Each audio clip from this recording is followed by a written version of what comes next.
નકલી દૂધ મામલે દીપીપોદરા દૂધ ઉત્પાદક સહકારી મંડળીના ચેરમેનનું એક મહત્વનું નિવેદન સામે આવ્યું। નિવેદન મામલે દીપીપોદરા દૂધ ઉત્પાદક સહકારી મંડળીના દૂધ ઉત્પાદક સભાસદોએ આ નિવેદનમાં ચેરમેને સમગ્ર મામલે ખુલાસો કર્યો છે કે સન 1972માં 11,887 નંબરથી રજીસ્ટર્ડ થયેલ અમારી દીપીપોદરા દૂધ ઉત્પાદક સહકારી મંડળી લિમિટેડ કોડ નંબર 113 અને વર્ષોથી મંડળીમાં સેવારત ચેરમેન શ્યામળભાઈ પટેલનું નામ લઈને સમાચાર માધ્યમો તથા સોશિયલ મીડિયામાં ગામની ડેરીમાં નકલી દૂધ ભરાયું હોવાના મનગઢત ઉપજાવી કાઢેલા અને તથ્યથી વેગળા આક્ષેપો કરી પીપોદરા દૂધ મંડળી અને શ્યામળ પટેલની પ્રતિષ્ઠાને હાનિ પહોંચાડવાનો પ્રયત્ન કરવામાં આવી રહ્યો છે। પીપોદરા દૂધ મંડળનો સેક્રેટરી છું। હાલ મારા 157 ગ્રાહકોનું દૂધ હું લેમ છું અને દૈનિક દિવસનું 4500 લીટર દૂધ હું ગ્રાટ કરું છું અને દરેક દૂધમાં લેક્ટોમીટર નાખીને લેમ છું। કોઈ પણ જાતનું તકલીફ વગરનું દૂધ છે, પણ આ લોકો બદનામ કરવા માટે, અમારી મંડળીને બદનામ કરવા માટે આવા ખોટા આક્ષેપો કરીને મંડળીને બદનામ કરવા માગે છે। ત્યારે શ્યામળ પટેલ કે જેઓએ અમૂલ ફેડરેશન અને સાબર ડેરીનું નેતૃત્વ કરી બહોળા અનુભવથી બંને સંસ્થાઓને વિકાસની નવી ઊંચાઈએ લઈ જવા માટેનું યોગદાન આપ્યું હોવાથી સ્વયં પ્રગતિશીલ દૂધ ઉત્પાદક હોય એ વ્યક્તિ ક્યારેય પણ લોકોના સ્વાસ્થ્ય સાથે ચેડા કરવાનું ખોટું કામ ન કરે એ સૌ જાણે છે।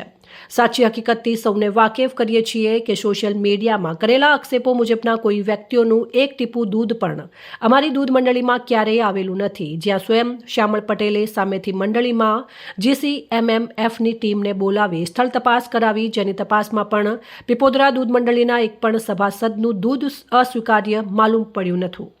હું પીપોદરા દૂધ મંડળીનો વાઇસ ચેરમેન છું અને અમારી ડેરીમાં અમારા સભાસદોનું દૂધ લેવામાં આવે છે। બહારનું દૂધ તો લેતા નથી અમે, અને અમારી મંડળી બહુ રેગ્યુલર ચાલે છે અને આ ખોટા અફવાઓ કરી અને ખોટા કાવતરા કરીને અમારી મંડળીને બદનામ કરવાના કાવતરો છે। અમારી મંડળી કોઈ દિવસ આ રીતે આવી પગલું ભરે જ નહીં, એ અમે ખાતરી આપીએ છીએ।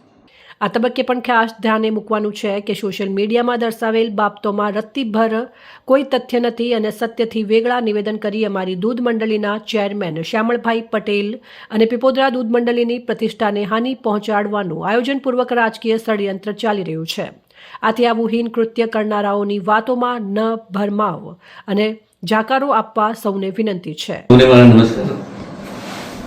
જે પ્રેસ મીડિયામાં પેપરની અંદર પીપોદરા મંડળીના આક્ષેપો આવે છે, મારી દીપીપોદરા દૂધ ઉત્પાદક સહકારી મંડળી રજિસ્ટર નંબર 11,887 છે અને સાબર ડેરીનો કોડ નંબર 113 છે।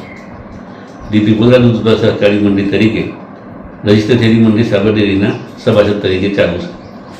આ મંડળીના ચેરમેન તરીકે શ્યામળભાઈ બાલાભાઈ પટેલ હું એનો ખુલાસો આપું છું કે જે પેપરમાં અને મીડિયામાં પીપોદરા દૂધ મંડળીમાં જે નકલી બનાવવા દૂધના આક્ષેપો થાય છે એ પાયાવિહોણા છે અને જે આક્ષેપો જે વ્યક્તિ આવી છે એ વ્યક્તિનું મારી મંડળીમાં આઝાદીના ભૂતકાળમાં એક પણ ટેપો દૂધ ભરાયેલું નથી, એની હું ખાતરી આપું છું। બીજું, હું સાબરડીના ચેરમેન તરીકે કાર્યરત છું।